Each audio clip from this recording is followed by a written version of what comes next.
21 మాసంలో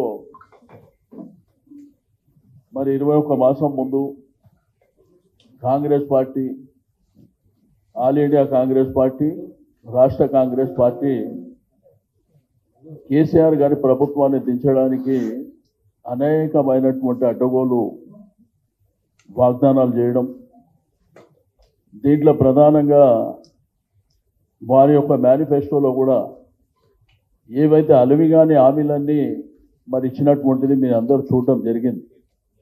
ఈరోజు వీడియో ప్రజెంటేషన్లో కూడా వాళ్ళు ఎప్పుడెప్పుడు ఏం మాట్లాడినరు, మాకు సుదీర్ఘమైనటువంటి అనుభవం ఉన్నదని, మేము తప్పకుండా చేస్తామని చెప్పి ఆ గ్యారంటీ కార్డు కూడా ఇది గ్యారంటీ అని 3 నెలల్లో అధికారంలోకి రాగానే చేస్తామని రైతాంగాన్ని మోసం చేశారు, మహిళల్ని మోసం చేశారు, యువతని మోసం చేశారు, నిరుద్యోగులైనటువంటి యువకులను కూడా మోసం చేసి గతంలో కేసీఆర్ గారు ఈ భారతదేశంలో ఏ ప్రభుత్వాలు చేయనటువంటి సంక్షేమ అభివృద్ధి కార్యక్రమాలని ఈ దేశానికి ఆదర్శవంతంగా నిలిచే విధంగా మరి కార్యక్రమాలు తీసుకోవడం, ఇరిగేషన్ కావచ్చు.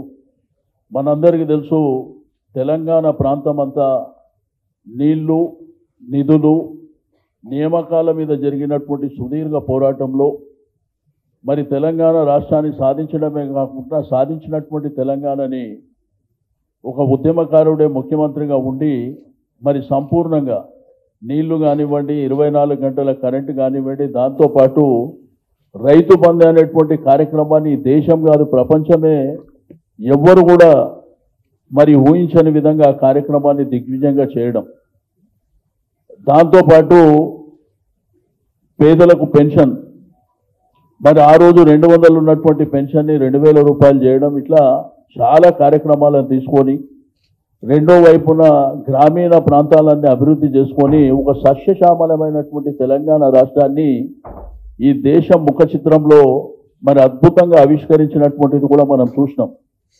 మరి ఇటువంటి నాయకుడిని దించేయాలంటే మనం అడ్డగోలు హామీలు ఇవ్వాలని చెప్పి ఆలీబాబా 40 దొంగల్లాగా ప్లాన్ చేసుకొని మరి మేనిఫెస్టో పెట్టి ఇప్పుడు ఆ 42% రిజర్వేషన్ విషయంలో కామారెడ్డి డిక్లరేషన్ అని ఆ రోజు కర్ణాటక చీఫ్ మినిస్టర్ ఒక బీసీ బిడ్డని తీసుకొచ్చి చెప్పినటువంటిది కూడా మనం చూసినాం.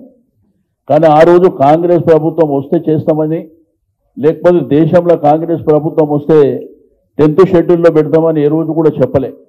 మాకు బాగా అనుభవం ఉంది, ఇది ఎట్లా సాధ్యమవుతుందని అంటే కూడా సాధ్యమవుతుందని చెప్పి మరి ఈ మధ్యకాలంలో 6 నెలల నుంచి డ్రామాలు చూస్తున్నారు. కాబట్టి ప్రజలు నమ్మే పరిస్థితుల్లో లేరు, రైతాంగం నమ్మే పరిస్థితుల్లో లేదు. యూరియా కోసం నాకు తెలిసి ఈ దేశంలో మరి ఇటువంటి దుర్భరమైనటువంటి పరిస్థితి మన తెలంగాణ రాష్ట్రంలో రైతాంగం ఎంత ఇబ్బంది పడ్డటువంటి పరిస్థితిని మనం ఎప్పుడు కూడా చూడలే. ఈరోజు గ్రేటర్ హైదరాబాద్లో కూడా వరదలు వచ్చి అతలాకుతలం అవుతుంటే హైడ్రా అనే భూతాన్ని పేద ప్రజల మీద పంపించినటువంటి పరిస్థితిని కూడా మనం చూస్తాం. ఈరోజు మరి రాష్ట్రం యొక్క ఖజానా కూడా చిన్నాభిన్నం చేసినటువంటి ప్రభుత్వానికి మరి బుద్ధి చెప్పాలనేటువంటి సంకల్పంతో ఈరోజు ఏదైతే కాంగ్రెస్ బాకీ కార్డుని ప్రతి ఇంటికి చేర్చే విధంగా మరి ఈరోజు ఈ కార్యక్రమాన్ని తీర్చిదిద్దడం జరిగింది. కాబట్టి తప్పకుండా ప్రజలు కూడా ఆలోచన చేయాలి.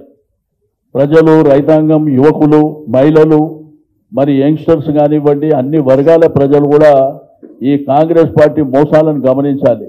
మళ్ళా లోకల్ బాడీలో ఎలక్షన్ ఇస్తే ఎలక్షన్కి ఇట్లా లోకల్ బాడీలో సపోర్ట్ చేసి కాంగ్రెస్కి ఇట్లా చేస్తే ఉన్నాయి కూడా అన్ని పోతాయి అనేటువంటి విషయాన్ని కూడా నేను ఈ సందర్భంగా తెలియజేస్తూ